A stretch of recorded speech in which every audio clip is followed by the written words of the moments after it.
And all that talk about language, of course, is kind of raises one of the traps we have to deal with too, isn't it? That it can become a very technical process suddenly, and that's also a bit of a problem, isn't it? That's partly what rehearsals is for, to work quite technically on the material. But in the end, the audience, that old metaphor of the swan on the lake, the audience shouldn't see the work. They need to see the ease with which that's delivered, and a technique needs to subside beneath the situation the character's in and the honesty of it. And playing high stakes, extreme stakes, and some of Shakespeare's material, of course, is enormous. In my normal daily life, I'm not Richard II,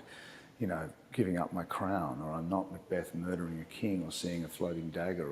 and that's huge material for an actor to carry on stage, and we won't often confront that in a casting for a KFC ad,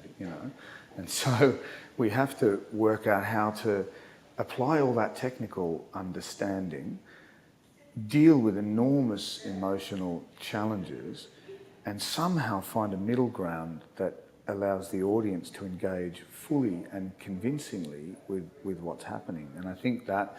for young actors, I guess, a wonderful way to acclimatise to that challenge is just to, as often as possible, if Shakespeare or theatre of language generally is of any interest to you, say it out loud, work on it. Learn a monologue a week. Learn a monologue every fortnight or something, a very different one. Doesn't matter, male, female, doesn't matter what it might be, prose, verse, anything.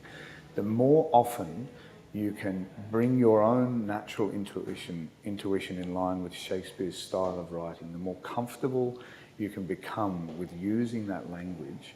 you can start to develop an appreciation of the way he writes that can allow you then in a rehearsal room to do what, to quote someone like Ian McKellen says, that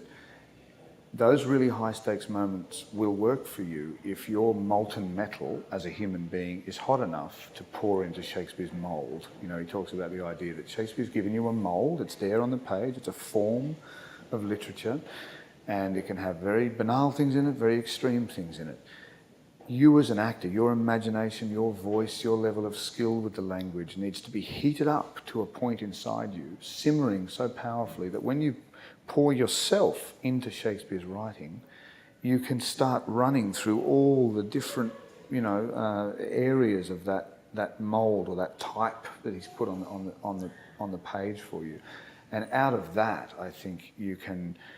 if you're turned on enough, switched on enough as an actor, you can rise to the challenge he gives you. The technical stuff should be part of your daily training, like a dancer, like a musician, just getting the arpeggios right in your body, so it's all part of your natural mechanism, so that when you get to a play, when you get to a part, when you get in front of an audience, you're able to just relax and play.